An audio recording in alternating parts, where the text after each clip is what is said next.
आज हम डिस्कस करने वाले हैं 14 principles of management developed by Fayol. Principles discuss करने के पहले हम डिस्कस करेंगे about Henry Fayol's. Who was Henry Fayol's? Henry Fayol was born in 1841 in France. He obtained the degree of mining engineer in 1860. He was working as an engineer in coal mining company. Company you have to write in complete. I have written short form of company. You have to write the full name of the as COMPANY. Okay, in exams. In 1888, he was promoted as managing director of the company. MD, and MD means managing director. At that time, the company was in a situation of insolvency. So, company जब वो promote हुआ as a managing director, तो उस समय company का जो situation था वो बहुत ही ख़राब था, फिनेंशियली बहुत वीक हो गया था। The company was in a situation of insolvency. Insolvency मतलब अपने क्रेडिटर्स को या गवर्नमेंट को जो भी पेमेंट करना है, ड्यू जो बचा हुआ है वो नहीं कर पाना। तो उस केस में कोर्ट जो है कंपनीज़ को इंसॉल्वेंट डिक्लेयर कर देता है। तो इस केस में भी यही हुआ, कंपनी जो था वो कम्प्लीटली इंसॉल्वेंट के सिचुएशन में आ गया था। तब हेनरी फ्योल्स ने चैलेंज को एक्सेप्ट किया और when he got retired after 30 years, the company was a leading coal steel company with strong financial background. तो जब हेनरी फ्योल रिटायर हुआ कंपनी से आफ्टर 30 ईयर्स, तक उस समय कंपनी एक लीडिंग कोल स्टील कंपनी बनकर निकला और उसका फाइनेंशियल बैकग्राउंड भी बहुत स्ट्रॉन्ग हो गया था।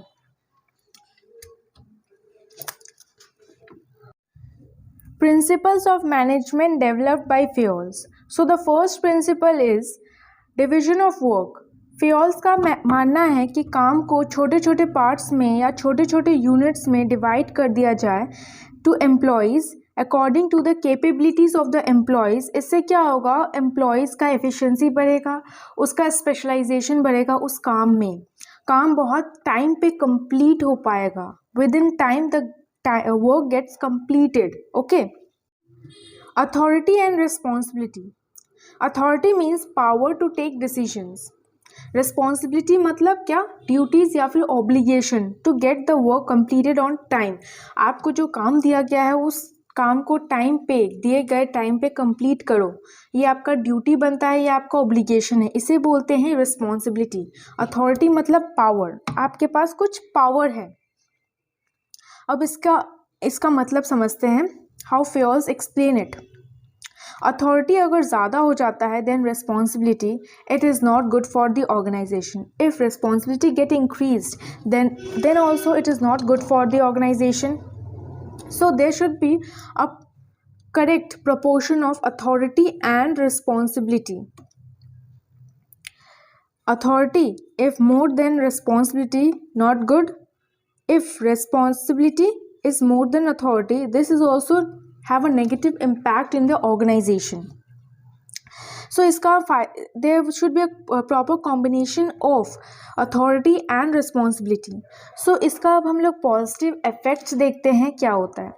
अगर अथॉरिटी और रिस्पॉन्सिबिलिटी का सही कॉम्बिनेशन हो तो no misuse of authority, organization में कोई भी मिसयूज नहीं होगा अथॉरिटी का, और वर्क जो होगा कंप्लीट हो जाएगा टाइम पे, work gets completed on time.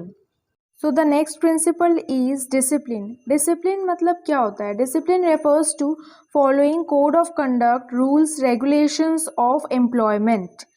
Discipline मतलब फॉलो करना code of conduct, rules and regulations of employment. Like in big MNCs, employees has to follow certain code of conduct like speaking in English or wearing the formal dresses. They have to follow the rules, regulations as prescribed in the agreement. There should be a clear and fair agreement among the superior and the subordinate. तो जब employee appoint होता है उस organisation में, तो उसमें एक terms and condition उसे साइन करना पड़ता है, एक अग्रीमेंट बनता है बिटवीन सबऑर्डिनेट के बीच में और सुपीरियर के बीच में। उसमें क्लियरली हर चीज़ मेंशन रहता है, फेयरली मेंशन रहता है अग्रीमेंट में कि आपको इतना सैलरी मिलेगा, इस टाइम पे आपको ऑफिस आना है, इस टाइम पे आपका डिपार्चर टाइम है, इतना आपको लीव्स मिलेगा, इतना आपको एक्सेट्रा एक्सेट्रा। ओके, तो क्लियर एंड फेयर अग्रीमेंट रहता है। The next point is judicious application of penalties. तो अगर एम्प्लॉयज़ ऑर्गेनाइजेशन में आते हैं तो क्या होता है, कभी कभी उनके हाथ से चेयर्स, टेबल्स या लैपटॉप खराब हो जाता है, may be because they have an intention to do so. उस केस में they have to pay penalties to the organisation.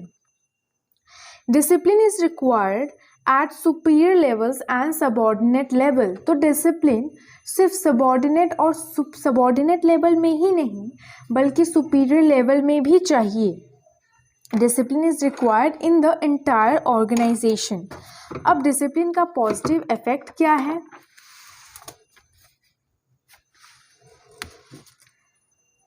Positive effect of discipline is systematic working in an organisation.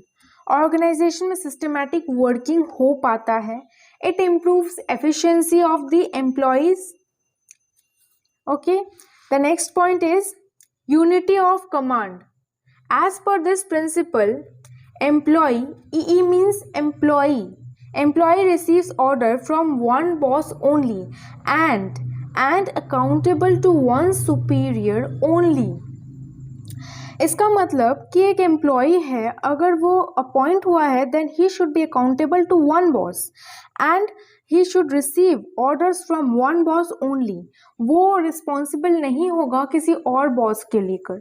Like किसी boss का काम अगर गड़बड़ा रहा है because of certain other employee, तो उसके लिए वो एम्प्लॉय रिस्पॉन्सिबल नहीं है, वो उसी के लिए रिस्पॉन्सिबल है जिसका वो उसे ऑर्डर मिल रहा है, और वो एक ही एम्प्लॉय, एक ही सुपीरियर के लिए रिस्पॉन्सिबल होगा। उसके ऊपर 4-5 सुपीरियर नहीं होने चाहिए, बिकॉज अगर 4-5 सुपीरियर हो एक एम्प्लॉय के ऊपर then it creates confusion in the mind of the subordinate.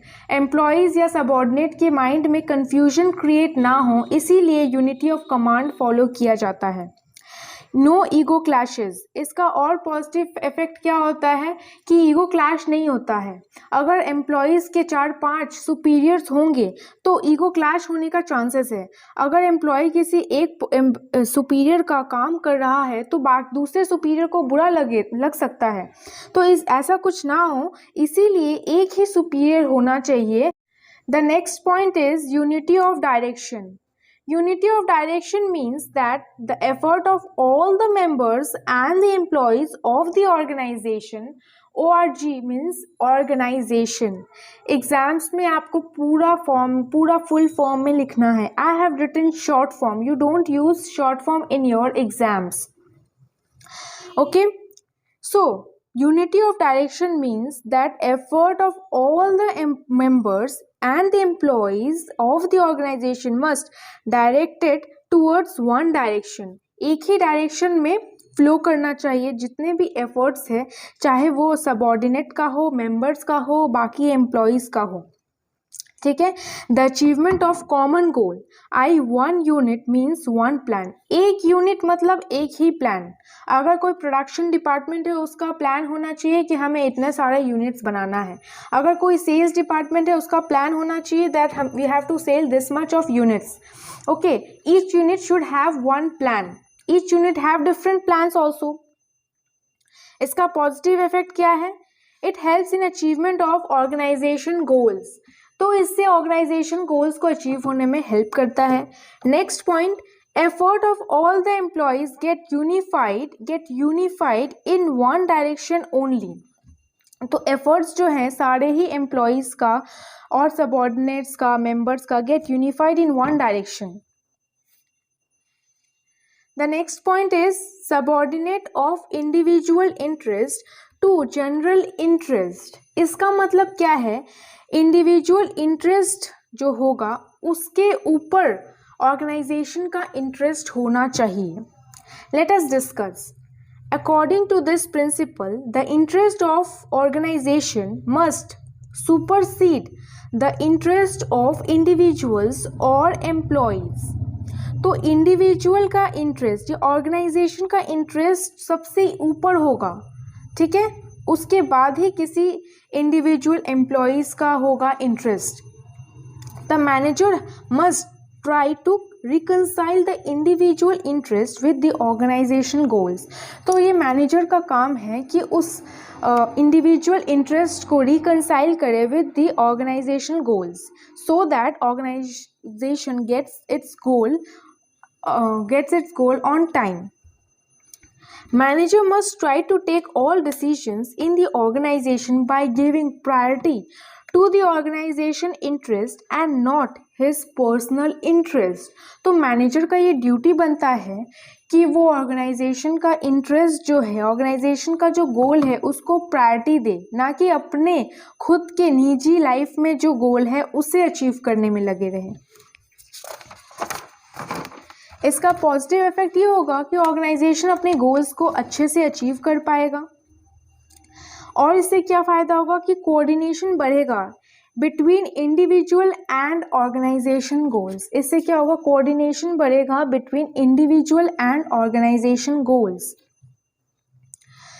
The seventh principle is remuneration of persons. Now remuneration of person में क्या है, The employee in the organization must be paid fairly and adequately। तो employees को जो हो उसको जो भी पेमेंट मिले फेयर होना चाहिए, मतलब इक्वल होना चाहिए और एडिक्वेट होना चाहिए, so that he gate satisfied what ever he is getting. इससे क्या होगा, मैक्सिमम सेटिस्फैक्शन मिलेगा एम्प्लॉयज़ को।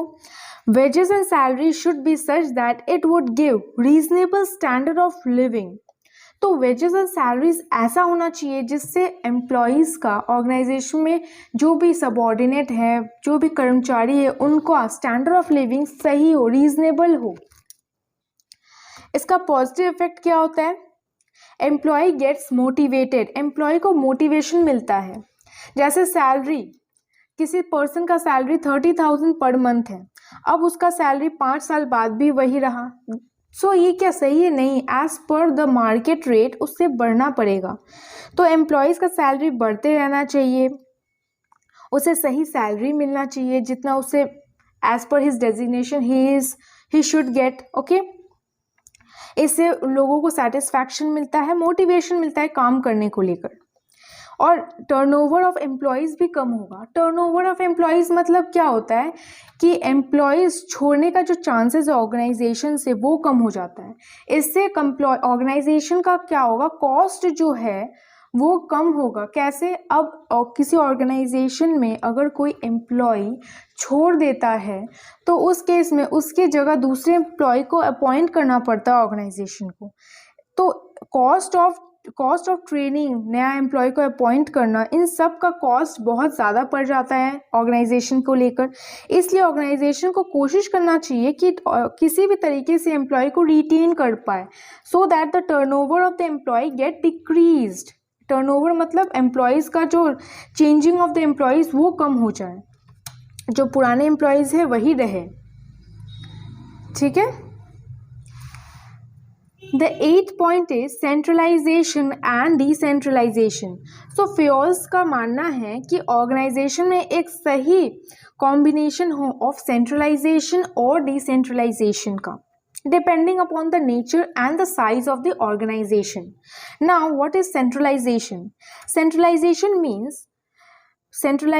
means concentration of power or authority in few hands। Concentrate होना, पावर और अथॉरिटी जो है किसी के हाथ में ही है, बहुत सारे लोगों के हाथ में नहीं है, इसे बोलते हैं centralization. Decentralization means evenly distribution of power of every level of management.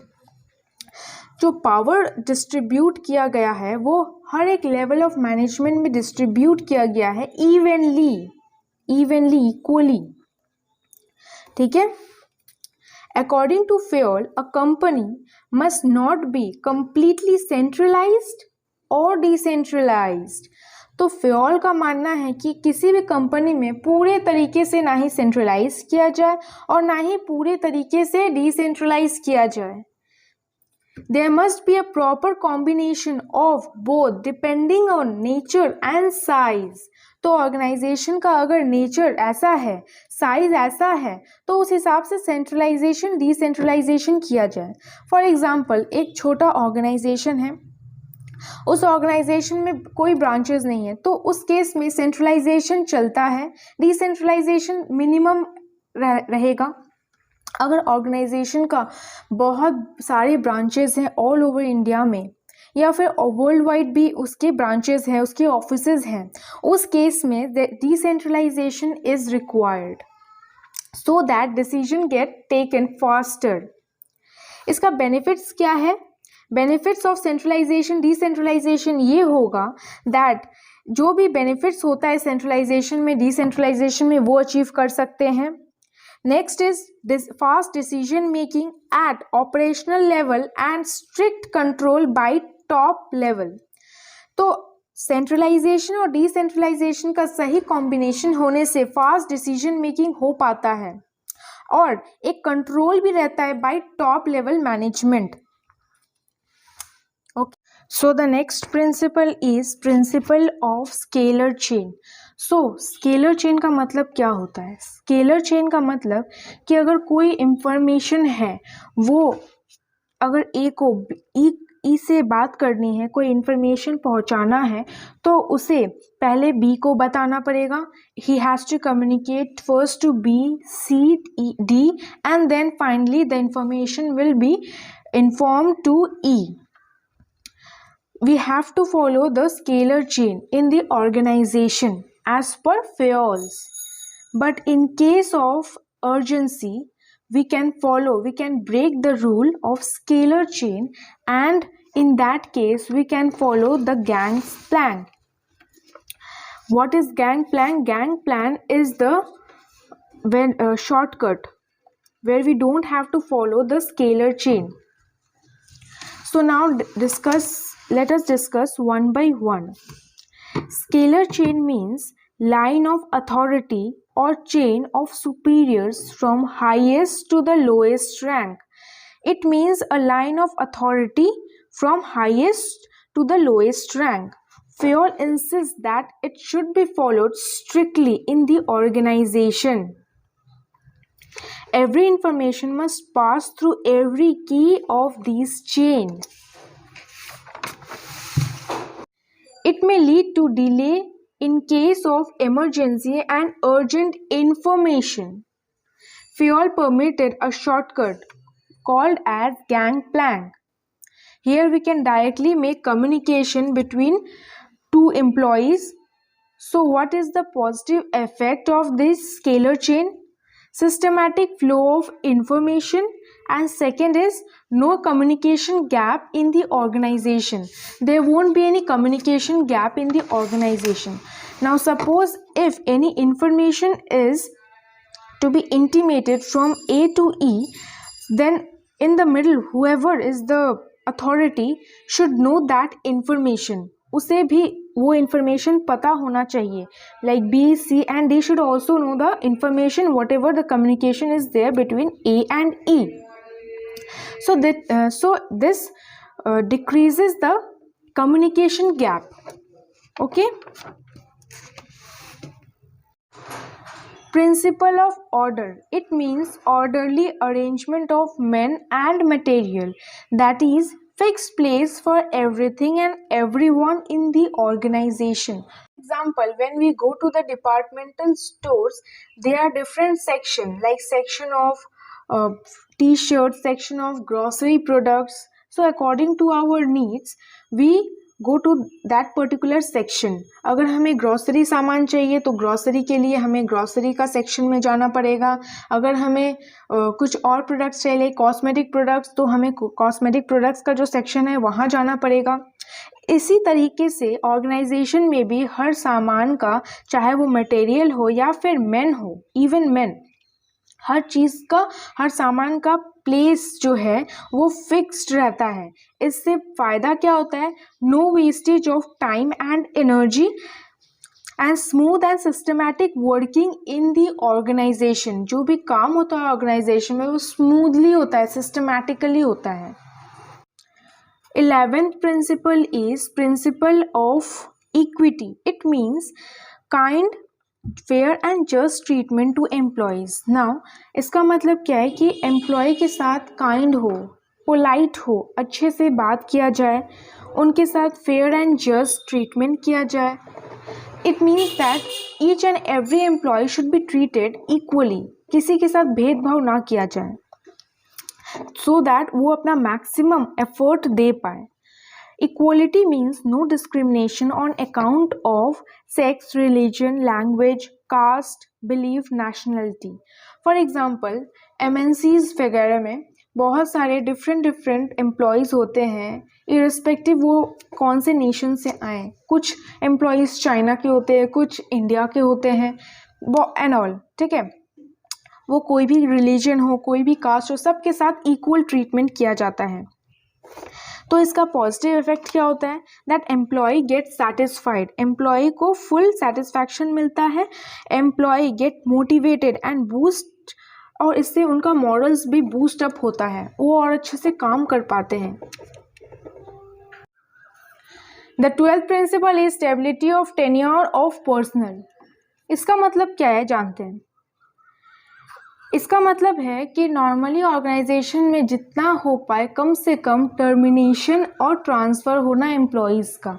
मतलब एम्प्लॉयज़ को जो टर्मिनेशन है, टर्मिनेशन मतलब कि छोड़ना, एम्प्लॉयज़ को निकालना कम से कम हो. ट्रांसफ़र मतलब एक से दूसरे ऑफिस में शिफ्ट करना कम से कम हो. इससे और एम्प्लॉयज़ में जॉब सिक्योरिटी आता है, एम्प्लॉयज़ अपना मैक्सिमम दे पाते हैं. और इससे और एक फ़ायदा ये है कि जो कॉस्ट है एम्प्लॉयज़ को ट्रेन करने में, नए एम्प्लॉयज़ को ट्रेन करने में, उसको सेटल डाउन होने में जो टाइम पीरियड लगता है वो भी सेव हो जाता है. So it leads to less wastage of resources. Okay, ये पॉइंट्स है, आप देख लेना. So the next point is initiative. Initiative लेना. जैसे हम लोगों को कभी कभी मन नहीं करता, अचानक से सुबह उठकर कभी कभी मन करता है कि हाँ आज पढ़ते हैं, चलो पढ़ते हैं, खुद से स्टेप लेते हैं. हमें किसी टीचर ने या फिर हमारे पेरेंट्स नहीं बोलते कि हाँ पढ़ो, हम खुद से कभी कभी इनिशिएटिव लेकर पढ़ाई करते हैं. वैसे ही एम्प्लॉयज़ का मानना है कि एम्प्लॉयज़ को भी अगर जितना हो पाए खुद से इनिशिएटिव लेकर काम करे ऑर्गेनाइजेशन के लिए, उतने ही ऑर्गेनाइजेशन के लिए फ़ायदा रहेगा. It will be more beneficial for the organization if the employees take initiatives. It means first step with self motivation. खुद से सेल्फ मोटिवेट होकर खुद से आगे आकर काम करे ऑर्गेनाइजेशन के लिए. Fayol suggests that employee in the organization must be given an opportunity in making and executing plans. Fayol suggest करता है कि ऑर्गेनाइजेशन में जो भी काम है वो या कुछ भी प्लान्स बन रहा है, वो ऑर्गेनाइजेशन के जो एम्प्लॉयज़ है खुद से आकर इनिशिएटिव ले, उसमें बैठकर प्लान्स बनाए, उसे एग्जीक्यूट करे. एग्जीक्यूट मतलब उसको सामने आकर उस काम को करना. ठीक है, इससे क्या होगा, एम्प्लॉयज़ में सेल्फ सेटिस्फैक्शन आएगा, उनको लगेगा, एक ओनरशिप वाली फीलिंग आएगी एम्प्लॉयज़ में. तो एम्प्लॉयज़ को बहुत अच्छा लगता है. इससे इसका फ़ायदा क्या है कि एम्प्लॉयज़ में it develops a feeling of belongingness in employees.